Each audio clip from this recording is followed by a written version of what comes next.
Okay.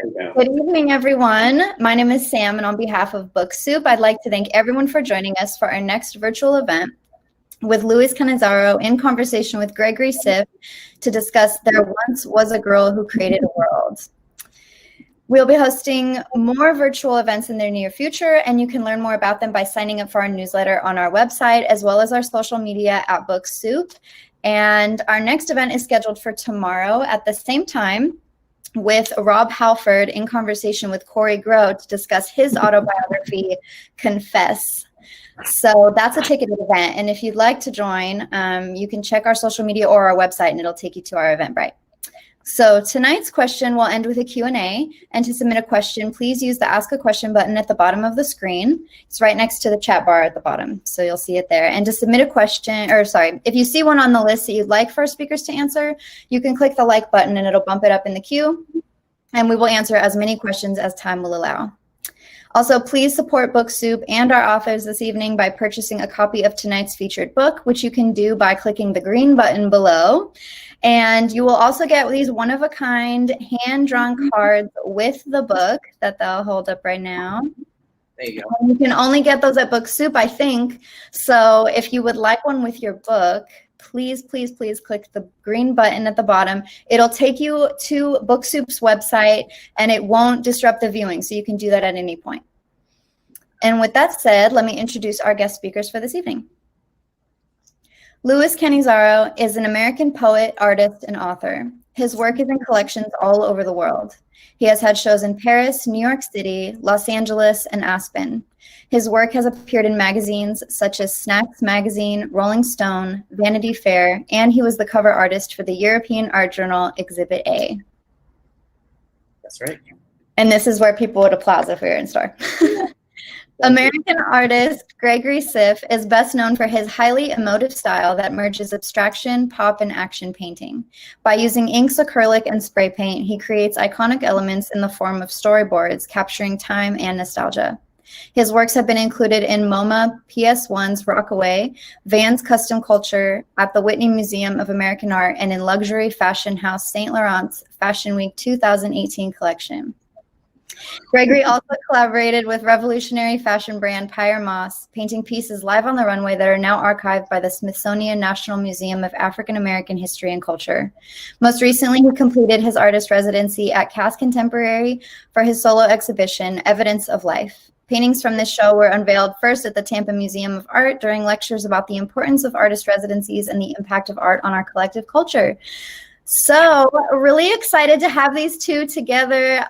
Love all of this. And Greg, why don't you tell us how Louis and Book Soup kicked off your artistic journey in Los Angeles? Well, I gotta thank this guy because 20 years ago, I was an actor. 20? I think it was 20 years ago, 2000, 99. Maybe, is it 20 or 21? It was just last week. Yeah. And I'm walking down Sunset Boulevard, and I was out there to do a Disney show, and I go into Book Soup. And first I saw your picture on the poster. There was a poster of you with a beanie on with these pins. I was like, oh, that guy's cool.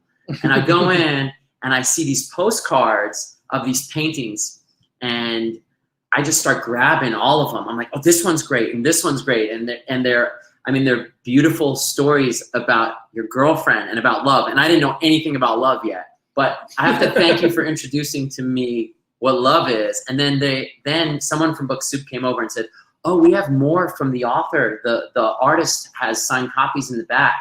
And I go there, and there was 3 of them or 4 of them, and I can only buy one. And I bought I Love My Girlfriend. And then I wanted to know more about you, and you changed my life because I just started emailing you. I went to Book Soup to hear you read the book, and That's right.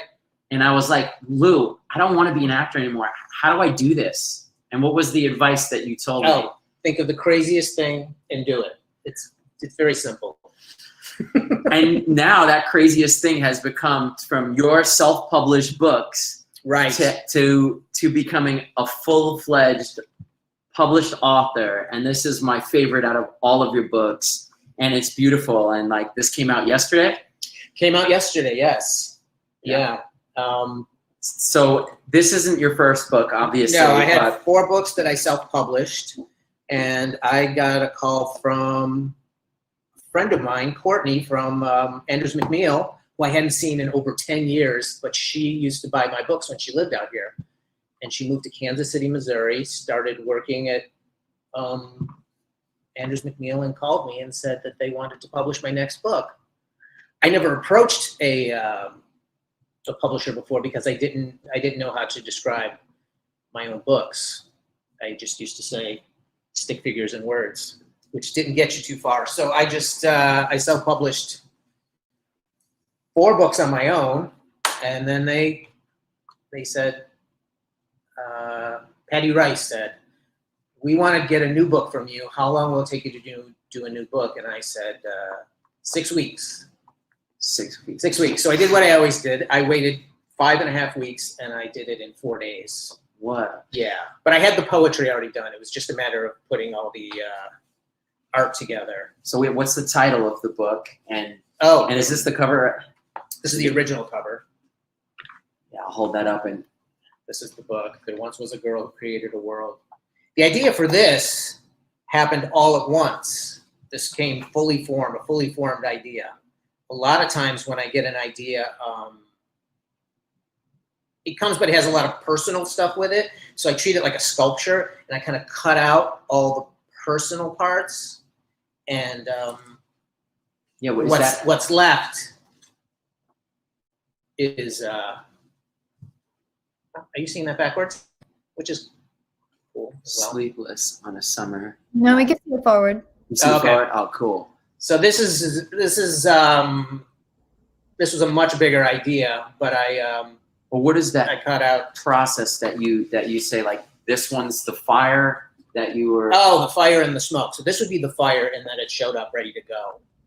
And this one would be the smoke in that it's part of a larger thought, but it's like the cigarette smoke. It's just as powerful, but it's a little more subtle. Did you always know you wanted to be an artist? Did you always know that you wanted to put these poems? How did Well, when I lived in New York, I didn't know I wanted to be anything. I used to work at a nightclub, and a nightclub, the nightclub. I worked at Limelight, and the VIP room. Every time Andy Warhol would come in, I'd have him sign a $100 bill. So I had a stack of those. I don't know where they are now, but you got some Warhol signed. I got this signed. So I was always attracted to the lifestyle. I thought it was really cool. And then when I moved out here, I didn't know what I wanted to do. And I had these cards, oblique strategy cards. They're put out by Brian Eno and Peter Schmidt. Anyways, they give you suggestions on how to get rid of writer's block and all kinds of things. And I got this one. It says, what are you really thinking just about now? Incorporate. So it came to me that I would like to incorporate my poems and art. And that day I went to Blix and I got canvases and paint, and I just started. So there was just a surge that that I have to act on this and do it right now and get it out. It seemed hard and easy at the same time. It seemed like I can do this, but it's a good kind of difficult that I could work my way around and it would be satisfying. So it's Young Lou, your first work that you created. You're putting it out. Like, what did you do? How did you get the first work? How was it received? Like I used to give it away to friends for a long time. As a matter of fact, one of my friends said, I will take pictures of your work and you can have shows. And I thought, no one's going to buy these things. I was happy giving them away. So long story short, she wound up taking the paintings, putting them in her studio. And then she called me a couple weeks later and said, people want to buy these. How much are they? So my rent was $750. So I said $750. And in about 2 months, I had a year's rent paid. So when things like that happen at the beginning of your career or anything like that, you just live off that energy for a while. So that kept me going. You knew you were in the right place. I knew. the part of having the price of the painting mean something rather than something arbitrary Yeah. you knew that your work could help you live, you know? Well, I love when I first met you, like one of the first stories you told me is that you had to paint this big painting. It didn't fit in the apartment. So you were painting it on the street and the painting was still wet. And Right, it was the first Bowie one. It was a huge one. It was 6 feet by 4 feet. and this is one And of somebody drove by and said, I'll give you, what was it? I'll give you $800 for that. and you sold it. I sold it to him. I Wet. put it in the back of his car.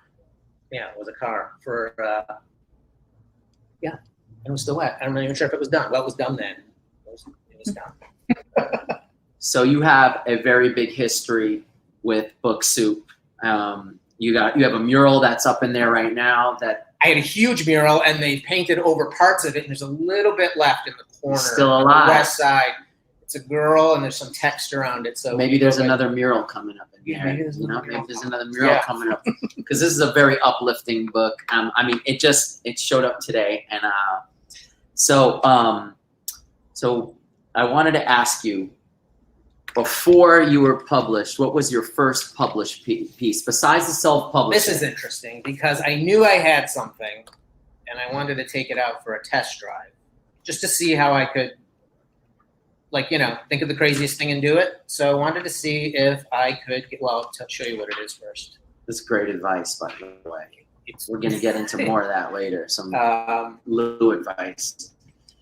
So Vanity Fair, I sent them a letter. You want to read that? Yes. Okay. In about 20 minutes, I'm getting a tattoo of Madonna. This morning, I was scared shitless, but I just read your article, and I feel better. Louis Cannizzaro, Hollywood, California.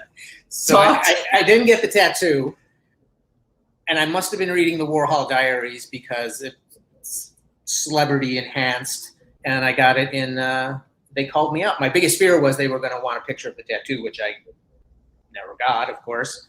But well, I like the way I like the rhythm of the way I wrote the letter. It's kind of in my style and everything. Yeah, this is going to be framed in a retrospective. Yes.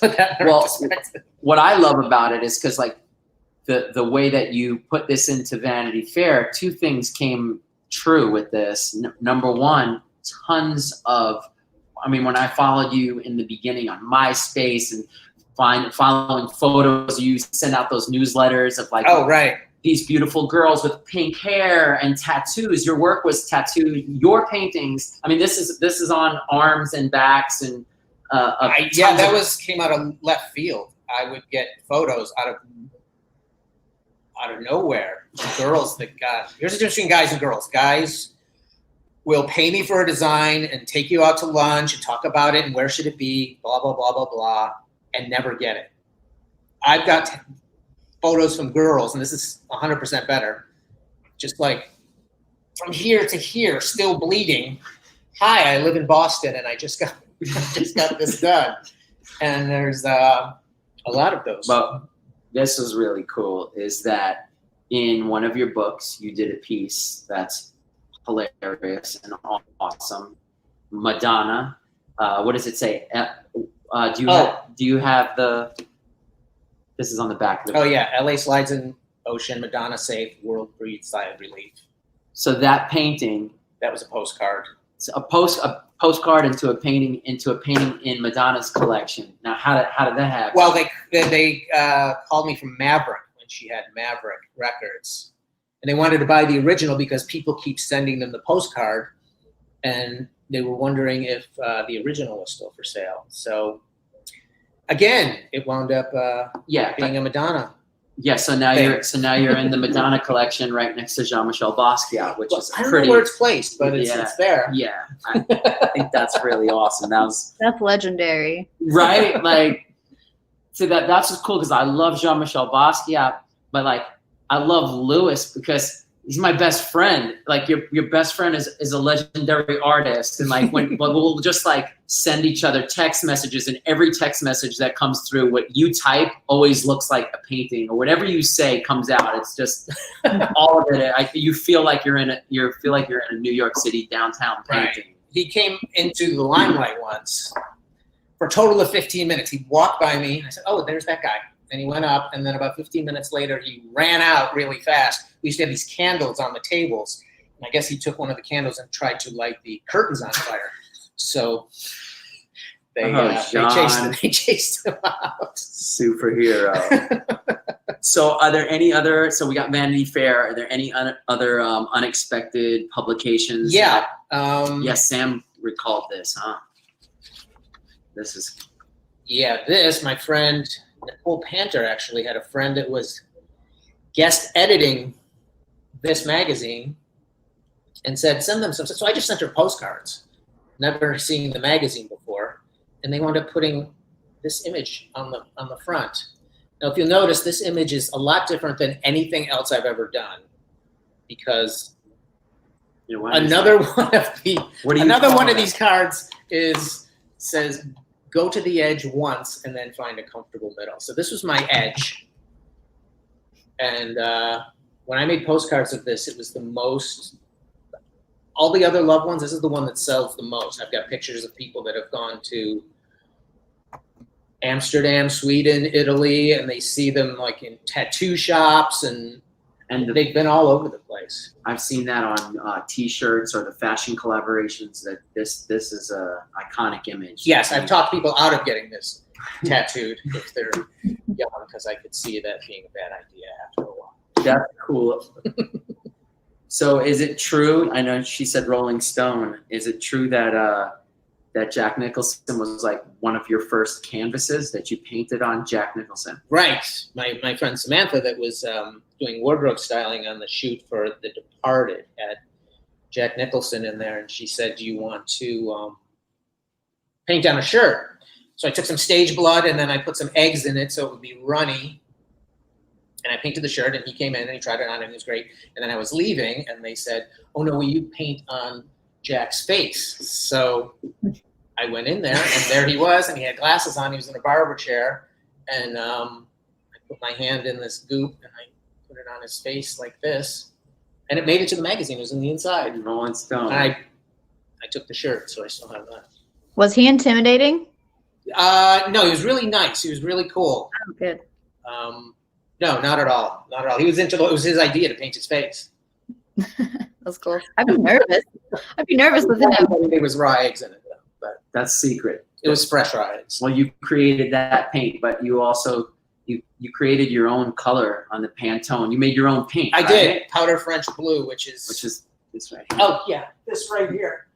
I used to paint a lot in navy blue, but I was also painting a lot of sky, which would be dipping the paintbrush in white and then blue and then onto the canvas. And then after a while, I noticed that the navy blue was lightening up to a really nice blue. So I took it down to,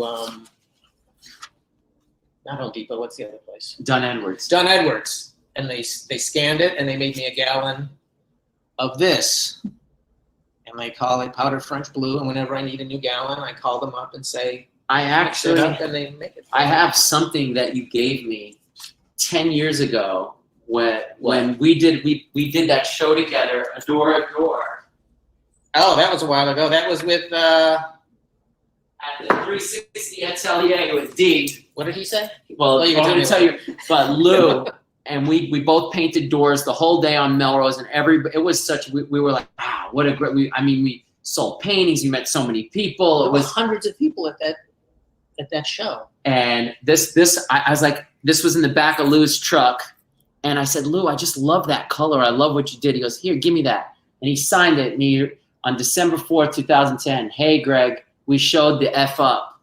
We showed the F up that day. And this is like a very important piece that, yeah, because you asked me when you had your first opening, like, what do I do? And I'm like, well, don't just have an art show. Do something else. Don't just show up. Show the fuck up. And do something. And then, like, years later, he was having shows where ice cream trucks were showing up and giving out free Mr. Soft. Talk about 3 things. So that's what I want. You told me when we started out, you have like 3 rules that you right. You live Every by. day, do 3 things for your career. 2 things that are normal and 1 thing that's crazy. I called Museum of Modern Art in New York and I said, would you put my paintings in your museum? And they said, probably not. And I said, well, will you put my postcards in your bookstore? And they said, maybe. So I sent them the postcards and they loved them. And for a year, they restocked them. I did the same thing with some places in Europe, and also the Urban Outfitters. Urban Outfitters Oh, took and- my T-shirts, So- and This is a kind of huge moment, right? And I want to go back to, right. but Here's who's this? What's going on that's me here? and Johnny Thunders in New York a long time That's ago. that's Jim Morrison, Lou. That's the Lizard King, and you're wearing a lizard. Yeah, that's the Lizard King, Lou. But this is an epic moment for, and this is Lewis's paintings, the Neiman Marcus windows. And is this in Beverly Hills? Yeah, they gave me all 4 or 5 windows to do whatever I wanted to. They had a thing called the Art of Fashion. And it was supposed to stay up for 2 weeks. It stayed up for 2 months. Is that you holding? That's me holding my son. In the reflection. Who's now a lot older. Picture. This is incredible. And yeah, that's one of my favorite ones. Hey, baby doll, while you slept, I kissed your spine. Yeah. Like those are the postcards. Are like, wow, this is beautiful. Here, that's where that's from. Just your color choice and size of Art of Fashion. So when I did that, I went online and I invited anybody that wanted to come down. And I had a boombox there, and you could bring a tape or a CD and play your music while I was doing it. So there were people coming in, taking photos, and playing music and stuff. It was fun. It took me about 4 days to finish it, but they kept it up for a month, which was surprising. I think that was like so cool. You were doing this back then, like coming straight out from New York City, straight out to LA, going head first into your dream before it was like a cool thing. Like this is like a daring, brave thing, declaring you're an artist. I loved it. It was better than not knowing what you were going to do. I was a self-contained mobile unit until I started hanging out with the people on Melrose, those people we hung out with. Yeah, I did all this stuff by myself. I would sit in stores sometimes for 3 hours with my books and my postcards, thinking it was the greatest day ever because somebody was going to look at my stuff. So I loved the whole thing. I didn't sit there and go, this is great. So, yeah. Yeah. Well, this to go back to 360 Atelier, D. Lavelle, who had the gallery there, he once said one of the greatest lessons that I learned. He said, the genius of Lou isn't where he puts the paint, but where he doesn't put the paint. And I loved that because when, so many times as an artist, I've had people go, yeah, I could do that, or that looks like that. And then you don't realize how this weighted scale from your heart comes out onto a page and just is so congruent. And I think you've really, he's got it, like you've mastered that. I want to make sure that when somebody reads it, looks at the piece, there's enough room in there for them to put their own experiences in it. So if 5 different people see it, you get 5 different stories. I used to leave the personal stuff in it, and I felt like I was being like a spectacle, like it was too much me. I don't think I'm that interesting that I could put everything in there. So if I cut some out and have a good rhythm going with the art and the words, it's like sculpting a little handle, and people like remember it. They take it with them when they leave. I like that.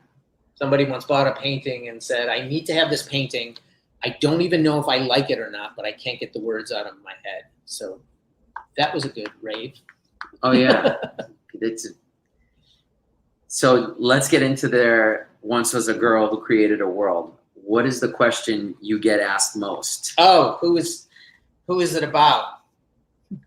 Who is this girl? I know, Yeah. I know. I would never say anything personal about the book. I want it to go out there, and I want you to have your own person and experiences in there. This is a finished piece, and I don't want to explain too much because I did a few times at the beginning, and they go, "This is my favorite piece," where this is going. But tell me it, and then after I tell them, they go, "Oh, that's not what I saw." So you're only going to disappoint people. Yeah. What you would need to do would be to get a third person to tell me what you want me to say, and that would be good for you. It's kind because I won't be saying the wrong thing. But I'm leaving room in there for people to have their own interpretations. What makes this one of my favorite, my favorite of all of your books, is that the girl, the character who you paint in, in your paintings and your work, her eyes are always shut with her lashes, but this is the first time you've completely opened her eyes. And I think that that's what's one of the great parts about the book, is you do it right at the jump, like right inside the front cover and the back cover are the wide open eyes. Tell me how you... Well, it's been painting for a long time, over 20 years. Well, this was a big thing because I just discovered liquid acrylic. So when I was painting before, I was painting out of the tube and stuff, and it was very, but now I can do like flowy type lines. And it was a pretty big thing for me to start doing. So also, there's a lot of looseness and freedom. These buildings. Maybe I'll put some lights on. The sun is going down over here. Oh, yeah. That powder front. Tell me if you're getting a little more light in there. Much better. So yeah, so these buildings used to be just buildings that went like that, which are fine, which are good, like this. Very nice. Can you hold that one up higher? This? No, the other one. Yeah, so we can see the bottom of it. Yeah. Yeah. Yeah, there's a lot of abstract in it. You're doing a lot more that I've never seen you do in this book. Like you saved it up in here. Yeah. I had I did the poetry mostly in Paris, New Orleans, and here. But I finished the entire book here when I put it together. But so about I think 8 years ago, came to your old spot and you had this black leather book, and you said you wanted to show me it, and you opened it up and there wasn't any colors and it was just like pen ink, but it was all of your poems and all of your things. And I some of those I read that day that you were reading me. I still haven't seen them in books and stuff like that. In this book, are any of those? Yeah, a lot of them are. Here. They're from there. They're from the New Orleans Journal and the Paris Journal as well. So hearts are good at finding other hearts. just a little memo there. Just a little memo, exactly. So you made the book there. Do you want to? So which comes first? Out of the book, do you? It's almost always the poem. It's the poem before the art. If the poem's good, then the painting will be sound. Yeah. And why do you put them in drawings and paintings and not just on the page? Why do they? Oh, just a poetry book? Yeah. Why do they need the? Well, it's another thing you can do with your art. I mean, why not do that and the other? It's like showing up and making it different. Bring in a little bit more. Yeah, it came to me when I was when I said that card, incorporate. Incorporate didn't mean go into business. Incorporate meant take two different ideas and put them together. So I didn't know if I wanted to be a writer or a painter, but then you can do both, and it's weird how until it dawns on you that you can do both, it never occurs to you.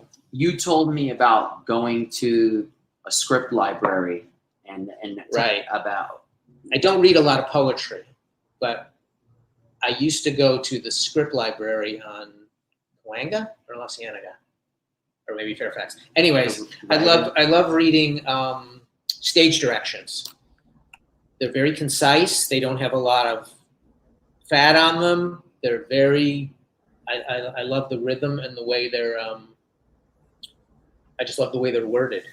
So I used to go in there and just read those scripts. It was ridiculous. I would go in there when they opened and I would leave when they closed. And sometimes you would get a script and it would be signed by the people that were in it. I remember one was signed by Shelley Winters and it had her notes and stuff. And one was, it's very interesting to just get into. I'd like to do something. I would rather get ideas from the script library than read a lot of poetry and then try to do poetry, because you're going to think you're not the best, because look who is the best. and then it starts leaking in, other people's work. Your books do go down like a movie. Like you're reading it and it feels like the morning sitting on the stairs, rubbing her eyes, waiting for tea to cool. Like character and is just about to go approach this moment, and I feel like these would make a great film. Yeah, that would be interesting. An art film. Have you ever thought of directing films and seeing that and bringing it visually? Not directing. My friend Travis Green has done a few short films of my work that come out really good. Yeah, that would be a good idea. I would be interested to see what it would look like, because there's only a sentence or two on each page, but you could do something with that. A great thing that I learned from you is, if you're painting in the studio or you're working and you kick a bucket of paint over or something happens, like nothing's like a bad thing. Like that's part of the piece now. Like the drip happens, you spelled something wrong, something happens. That's it. Oh yeah, where did that come from? Like where you don't stress about it, you don't backtrack about it. You're not careless with the painting, but you're also not. There's a reason why you misspelled it, and you can always paint over it. But that should be a last resort. That's the coward's resort. You can, well, for me, I don't like to just, okay. No, you like. But if you do paint over it, leave the mistake so you can see enough of it to know it was there. It's there for a reason. But I remember you had bought a car, and you were pissed off because you spilled a bucket of white paint all over the front. Inside. I was running a little late, hooked the U-turn bucket. Oh, man. I'm talking. And he said, well, what should I do? It was our art show. Yeah, so what should you do? I said, well, sign it. I was so bummed. And yeah, and it's actually still in the car now. I was like, leave it. And now actually there's some in the trunk too. It just happened. Why not? They'll go on tour with car shows. Yeah. Are there any... I wanted to say, this is number 1 right now, and it just came out, which is really awesome. It's number 1 on individual artist essays. Well, congratulations. Oh, thank you. It's got the seal on there. There you go. Published. I mean, yeah, they used to be Powder French books. They're still Powder French books, but now it's official. Now it's official. I'm so proud of you, and we've been friends now for such a long time, and I've always, I always credit you in my life that you changed the direction. Like you woke my heart up, you shook it up. And I love that about these books. One of your favorite characters or people is Paris. Tell me why Paris always pops up, and you've been there and painted there. Right. What's so special about Paris for Louis Cannizzaro? I was watching a lot of foreign films, and I love, as much as I love stage directions, I like subtitles, because subtitles are also direct and to the point, and I got a lot of my thing out of that. But I was really attracted to a lot of French New Wave movies. I would watch those like crazy, how you just like, wow, look at that, because you watch the same movie over and over again, you notice things in the corner and this over here. And then one year I just went there, but there were years, where I just didn't have the means to go. And then all of a sudden I did. And I went, and I was staying in an Airbnb. But before I left, it was only $20 a night, and I just kept pushing the button. Yeah, you didn't want to come home. Yeah, I stayed there for like almost a month. I think you were in Colette, right? Is there there's Paris in here? Oh, yeah. And There Once Was a Girl. Oh, maybe it's here. Yeah. It's probably bigger here. And like these are the originals of the book that Louis has brought from the archives out.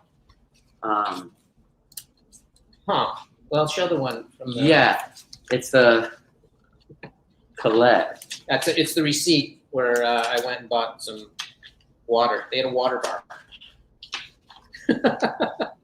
And another place was where I had some curry. So I wrote there. The thing about Paris, if you've ever gone there, they take your order and they bring you your food and they come back 4 hours later.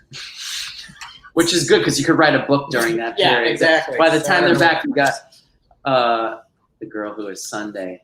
The things we do without fear are the purest things we ever do.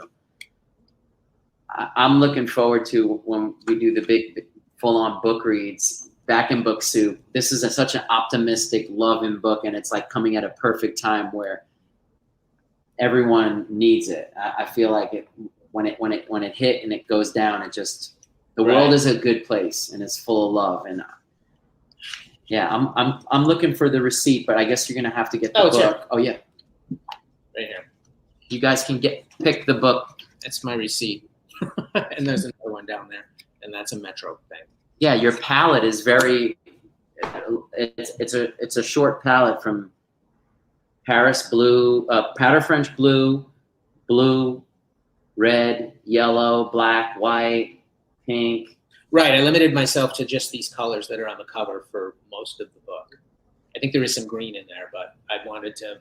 Is there a reason why you like it so simple? I'd rather have. It's another quote from those cards. I'd rather have 4 crayons than 400 crayons. So you have to make it work, you know. So, did you want to do a question? Yeah, maybe Samantha. Should we look at? Let's see. Ask a question. I got 2 down in here. All right. Do you Okay. want me to read it? Should I read it? You want to read it, Sam? Either way. All right. I'll do the first one. You do the second one. All right. I'm new to Lou, and I keep wondering, do you define yourself as a writer or an artist first? Does it matter to you if you're one or the other or both? And how do you walk the fine line between those 2 worlds? Oh, well, like I said, the poems come first. So the poems come first, and then the art, and then I guess I would consider myself an artist first. Poet. I consider myself an artist second because the art happens second, but everything is equally important. Does that make sense? Yeah, I think. No, it does. No, it does.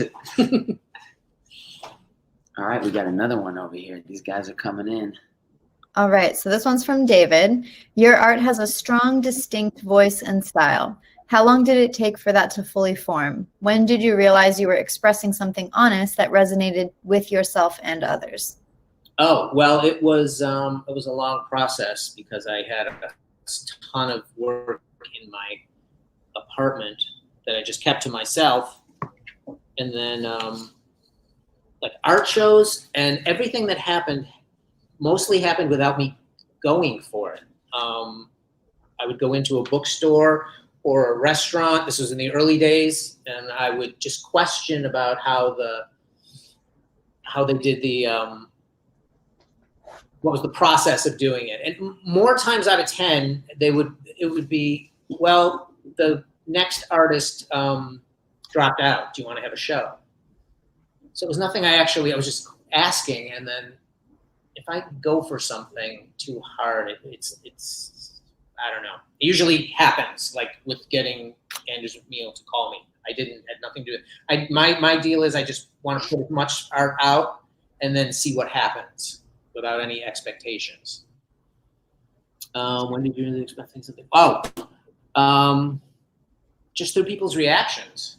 You know, it's like if you're on stage and you're a comedian, you're telling a joke. If you're an actor on stage and you see how the audience, or if you're in a movie and you sit in the back and see how people are reacting, that's when you realize you're doing something. Mm-hmm. Yeah, and it's true. I think nowadays there's a lot of expectation with like social media and everything and instant gratification. So I think that's the purest way to make your art, is to not have that expectation of a response, you know? All the artists, I'm not speaking for myself, but I am speaking for myself, but all the artists should put out, not all, but whatever, I'm going to say it. If I put out the art, that should be it. That's why I don't like to explain it, or, I don't like to explain it because, well, I did at the beginning, and you just see people's eyes glaze over, so that's not the reaction you want. You'd rather say to them, well, what do you see? And then you go, well, that's great, that's interesting. Mm-hmm. You know? Have people arrive at their own interpretation. I mean, that's how I built it. So that's the way, that's and the way don't it change runs. anything. No, don't change it. Yeah, I like that, because even this is like a rare treat to have a conversation with you and talk about all of these, It's my first interview. I used to do the book readings and then just leave. But yeah. What about blue speaks to you, or is it just your favorite color, or is there something more to it? You know, when I lived in New York City, you would see the blue sky through the buildings and the trees. So it was always, while you were here, there was something else going on out there that was really pretty and hopeful. Not that New York wasn't pretty and hopeful, but you just knew there was something else. And I think blue is very, it's not only it's calming in a way that it's reassuring that that there's more stuff. It's like a place to go to, you know? Mm-hmm. Yeah, I love that. I used to live on the East Coast. I lived in Boston and New York, and I would always take pictures of the sky between the buildings. Right? It would stand out to me a lot more. Yeah. It's really cool. Where in New York did you live? 11th Street between 2nd and 3rd. Oh, very cool. Right next door New York. Mark's Church. Cool. I lived in Brooklyn. Oh, nice. Yeah. Not as nice as Manhattan, probably. What years were you there? I lived there in 2014 to 2016. Oh, okay. Not very long. I was there from 84 till 89. That's way cooler. I still have the same Doc Martens, yeah. Well, that leads me to my next, because I had another question. Because I love New York. New York's my favorite city, I think. Well, one of, at least in America. But do you have a favorite? I know you guys talked about Paris, but do you have a favorite show that happened in a different city, or was your favorite show in Paris? My favorite art show? Yeah. Oh, my. So far. The one in Paris, I wasn't there for. I had to send them the artwork, and it was stuck in, what's it called? Customs for like 2 weeks. So they actually put it up the day they were closing, but they had a huge crowd for closing, so it wound up being good. So that was interesting in that way. The ones in Aspen were interesting. Only because the air is so thin, and you painted it all there. I thought I was dying. Yeah, I painted it all there because I couldn't get all these paintings up there. So I went up there about 2 weeks early, and I painted the whole show, and that was great. That was an adventure. I did the same thing in Boulder when I went to Boulder. The New York show was great. I did it with my good friend Mark Freeland at a small club on the Lower East Side, and that was fun because he was a friend of mine from New York and a very, very big influence on my art when I was growing up in Buffalo. That's awesome. Yeah. Was Andy Warhol a big influence to you too? Yes. Well, yes, because there's a lot of really good Andy Warhols at the Albright Knox, which is a museum in Buffalo, and I was always very attracted. There's a soup can there which has 100 soup cans, and I think they're hand painted somewhat. So it wasn't just the silk screening. So it was a really early one, and I always loved that one. But here's something that you don't know about me. I used my paper route money to buy an Andy Warhol Mick Jagger portrait that he did, a seriograph.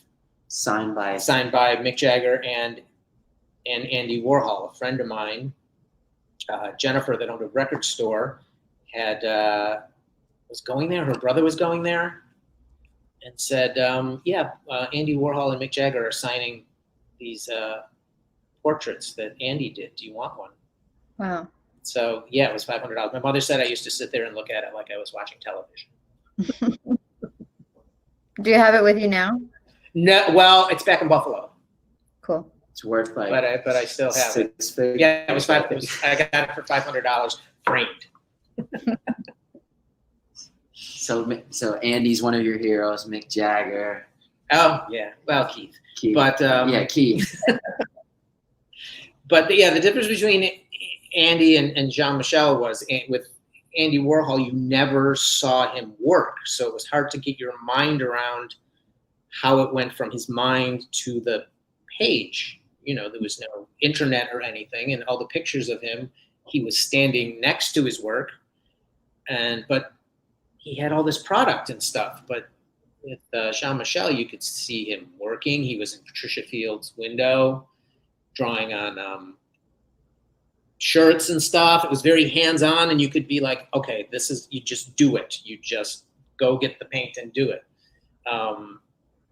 Also with Andy Warhol, everything was, it's expensive to do silkscreen, stuff like that. When you were younger, when you were in New York, you pulled the poster. I want the famous boxing poster. Oh yeah, I went to that show, and outside the show was the boxing poster with should have brought it. Yeah, and I took it off the wall, and it still has New York dirt on it from 1984 or whatever. Pasted it. So you get little things like that, and then when you decide what you want to do, when you're thrown into Los Angeles,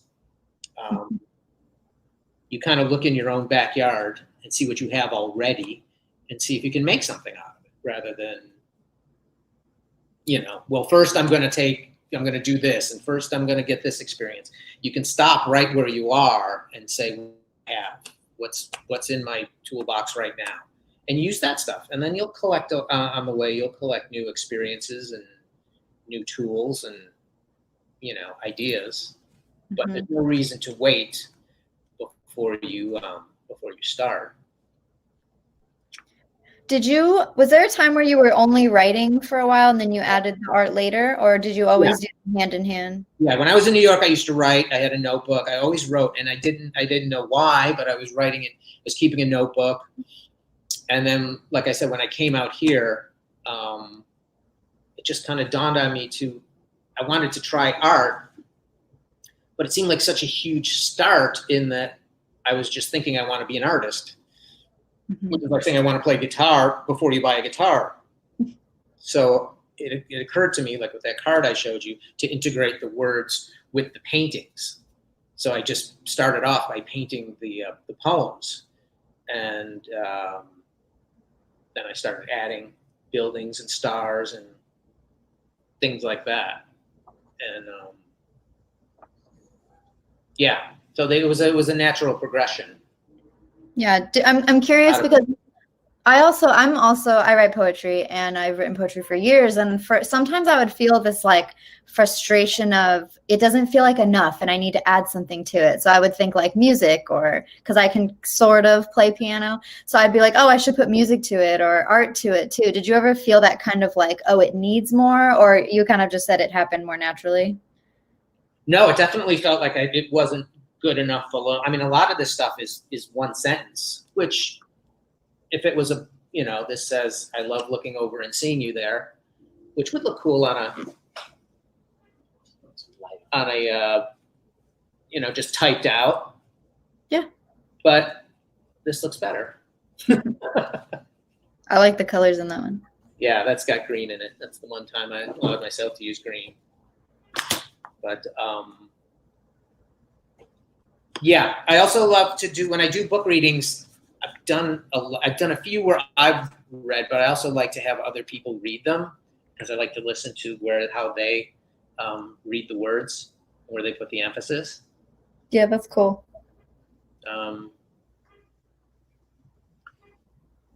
This is one of my favorite pieces that you've ever done, and it has the address, there's an address on the top. That's where you said you used to live. Oh, that's where I lived in New York, yeah. And it says, artists create their own universe, then spend the rest of their lives living in it.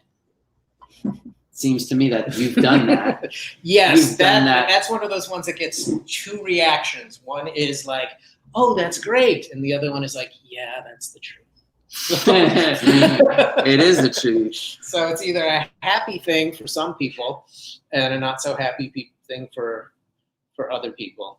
The choice of being an artist. Yeah. Is there I think someone asked another question, or we got that one? No, there's a new one. Oh. I ordered the book for the art Gregory put me onto. Is it classified as a children's book? It's not classified as a children's book. However, it's on a, what is the listed. One of them Oh, is there's one, inspirational. spiritual. No, inspirational Inspirational. and religious. Yeah. Number 93 on there. And the other one is essay, individual artist essay. And then there's another one, love. So I just put it out there, and wherever it goes, if it went in the children's section, that would be fine with me. Yeah, I didn't really target it for any specific. It's fun to just put it out there, like putting it in the middle of the street and walking away and sitting down, drinking a cup of coffee and watching people just react to it, rather than, if you're close to it, people are going to ask you to explain it. So the best thing, the funnest thing is to watch from afar, you know? Mm-hmm. So you've created a world, you've created this universe, and all of these, from self-published to published to art shows. What else, where else do you want to see the Powder French universe? Well, I did a line of shirts for a while that wound up being in Anthropology and Urban Outfitters and a bunch of other stores. But you can't be in fashion part-time. So I did it just to see how it's done. Also, I had the postcards. And when I was self-publishing, I did the 4 books, but I wasn't going to do any more because I had done 4 books. And publishing your own book is fun, but it's an ordeal. A lot of work. It's a lot of work. It's a lot of work. So this happened when it was supposed to happen. It was a call out of the blue, and my friend Courtney said, "We want to publish your book." When does that happen? If I had tried for it, it would have been an interesting story as well. But a lot of it is my own ignorance of not knowing how to describe my own work. So but they looked at, and that's the thing, they looked at it and they had an idea for it, and it came out perfect. Well, speaking of describing, it's been described as uplifting, and I was curious if you felt uplifted as you were writing it, or if it was kind of like healing in that sense, where you maybe didn't feel it, but writing that helped you feel that. Does that make sense? No, it's definitely uplifting when I'm working on my art. It's a feeling like, you know, when you're eating a good meal and you say, why can't everything taste like this? Or you're driving in a car that has really good shock absorbers, and you're like, oh, it should be like this. So when I'm working on any form of my art, it's not a relief, it just feels like everything should be like this all the time. You know, whatever that feeling is, it's I can't really describe it. You know, when you finish a poem or while you're doing it, mm-hmm. how you feel? Yeah. You can't, it'd be nice if you could live in that all the time, but getting an idea and then putting it out there is the best feeling. Yeah. Yeah. It's just like that bliss of creating, which I think some people don't feel that if they're like, say you're writing a novel and you have to write this horribly sad scene, you know, it might not feel as lovely, even if it feels accomplishing or whatever, you know? Right. I'm kind of, I don't know if I could do that and make it interesting to other people, you know? So maybe you're just a natural optimist. Maybe I'm a natural, maybe I'm that way. It's like while you're doing it, you go, I can do this. Part of your brain is going, I can do this. And then when I write personal things in there, there's another voice that says, don't flatter yourself. Nobody wants to hear this. So when I hear that voice, I cut it out. But when it's the voice going, this is great. This is great. People are going to like this. Everything's always supposed to be nice. Everything should always be nice. Yeah, that's one of the paintings. Greg, it looked like you had something to say. Oh yeah. No, I like I just like the fact that the title is "There Once Was a Girl Who Created a World," but like when I look at it, and I think it's like there once was a poet who created a world. And I think that it's a really powerful little book to have, and a little reminder every day that, you know, there's love in the world, and that there's, you know, it's just feelings captured. And I love that Andrews McMeel did, keeping the traditional size of the book. You did these small books, and they work perfectly. One of my favorite quotes from Louis was, "The biggest ideas happen in the smallest rooms." Yeah, I was writing that book in a really small apartment. Yeah.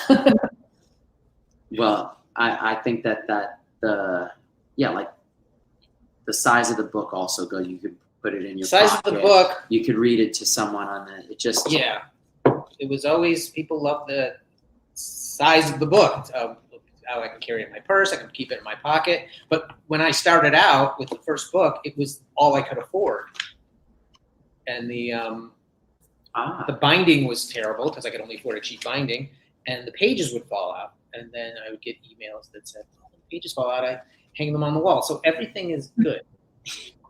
Love that. See, that's something about him, is that whatever happens, I think I was like putting artwork out in the street with all this graffiti and putting street art out in 2011, 12, and I was like, "Lou, someone painted over the wall I did." And he was like, "Oh, that's cool. That looks good. That way. Just leave it like that." That he made it even better to keep it like that. Like whatever you would see would just turn my whole perspective around. Like, yeah, I'm not angry. That looks tough. Let's take a picture in front of it. Yeah. That was once you put it out there, once you put it on a wall, a public wall or any kind of, it's not yours anymore. It's gonna happen. Somebody's gonna do something to it. I mean, aerosol rats. Aerosol. That was a painting he had in the gallery. He just saw all these guys spray painting. He made a painting called Aerosol Rats. Just encapsulated the whole street art scene in 2 words. And I was like, this guy's awesome. Oh, hi, Patty. I'm saying hi to somebody. Okay. Oh, wow. It's absolutely uplifting, positive, and hopeful. Yeah. It is. Thank you. So how's that? Are there any more? Are we good? We got any other questions?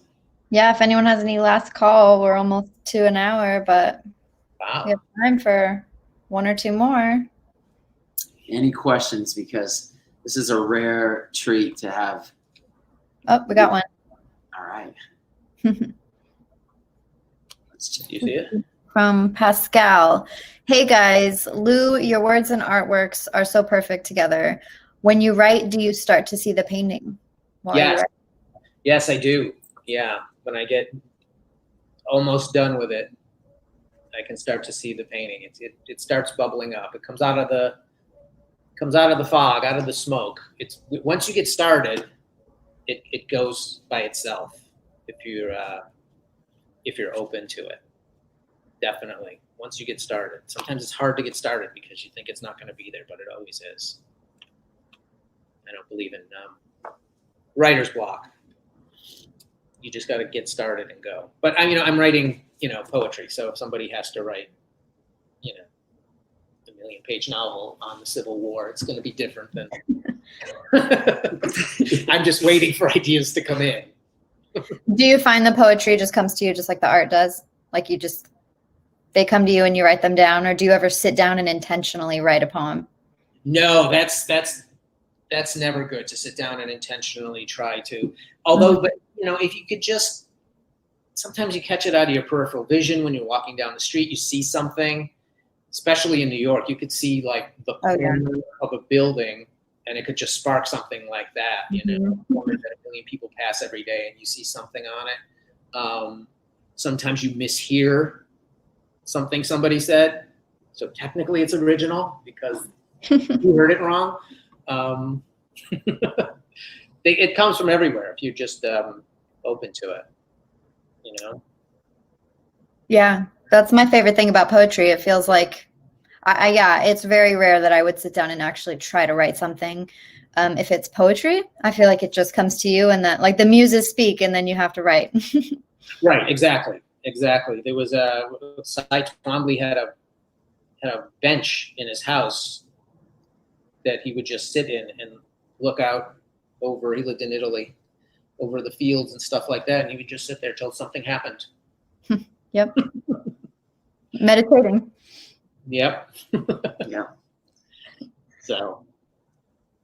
Well, you guys. Oh, we have another question. Before you go, this is from Aiton.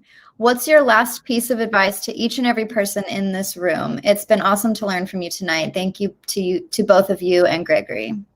Wow, last piece of, I would say I would bring it back to the first piece of advice. Just think of the craziest thing and do it. And if you have to be a self-contained mobile unit for a while where you're just the loneliest artist in the world and you're just working, you know, you need to get some history behind you.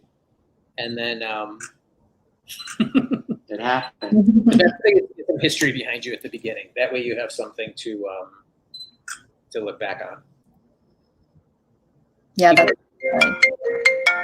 Wow, that's my mom. Perfect timing, Mom. I never decline my mom's phone calls, but I'll There get you back go. to Mom. Tell her I said sorry. And you spoke to your mom today, right? I got it out of it. I mean, yeah, I talked to her earlier. You told her what you were doing tonight? I told her I was doing a book reading. If I told her it was on the computer, she'd try to find it on TV. There we go.